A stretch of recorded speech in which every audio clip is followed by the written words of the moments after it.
प्यारे दोस्तों, आपका सिक्का शॉर्ट एंड टाइपिंग में स्वागत है। यदि आप चैनल पर नए हैं तो चैनल को सब्सक्राइब कर बेल आइकन को प्रेस करें। डिक्टेशन 5 सेकंड बाद 100 शब्द प्रति मिनट की गति से बोली जाएगी। Ready, start. फिजूल खर्ची की संस्कृति। यह अच्छा है कि प्रधानमंत्री ने अपनी कारों के काफिले में कटौती कर इसका उदाहरण पेश किया कि वे जो कुछ औरों को करने के लिए कह रहे हैं उस पर स्वयं अमल कर रहे हैं। उनकी ओर से अपनी कारों के काफिले को छोटा किए जाने के बाद कुछ केंद्रीय मंत्रियों ने भी ऐसा ही किया है। आशा है कि भाजपा शासित राज्यों के मुख्यमंत्री एवं मंत्री भी इसका अनुसरण करेंगे, लेकिन ऐसा ही गैर भाजपा शासित राज्यों में भी दिखना चाहिए।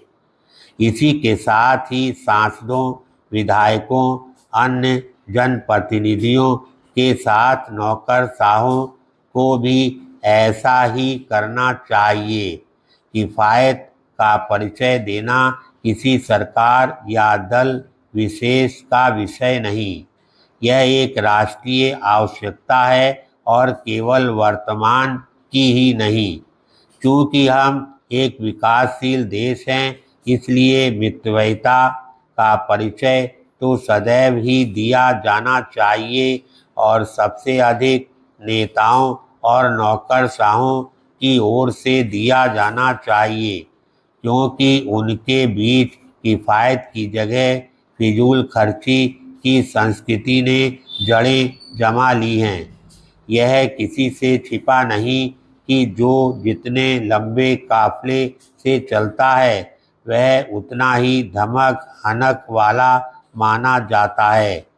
दिखावे वाली इस मानसिकता से मुक्ति पाने की सख्त ज़रूरत है।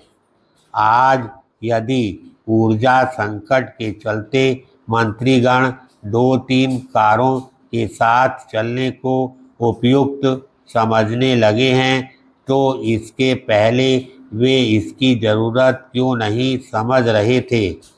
आखिर ऐसा तो है नहीं कि ऊर्जा संकट के पहले पेट्रोलियम पदार्थों का उत्पादन देश में ही हो रहा था या फिर उनका आयात बहुत सस्ता था।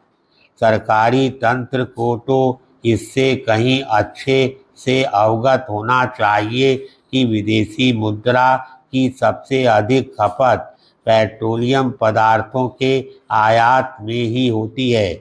सरकार को पेट्रोलियम पदार्थों की खपत में कमी लाने के साथ विदेशी मुद्रा बचाने वाले अन्य दीर्घकालिक उपायों पर भी ध्यान देना होगा।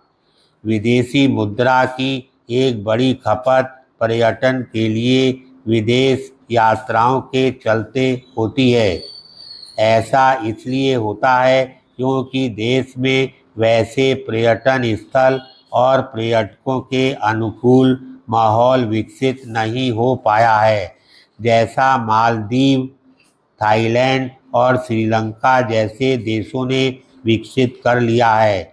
यह तब है जब भारत पर्यटन स्थलों की दृष्टि से कहीं अधिक समृद्ध है। इसके बाद भी स्थिति ये है कि अब लोग शादियां, पार्टियां आदि करने के लिए भी विदेश जाने लगे हैं।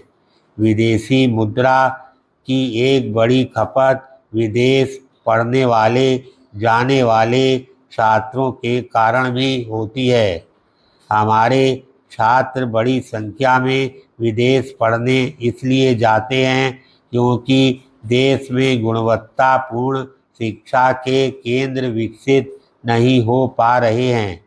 अच्छा हो कि सामान्य दिनों में भी फिजूल खर्ची पर लगाम लगाने एवं विदेशी मुद्रा बचाने की संस्कृति विकसित की जाए। धन्यवाद।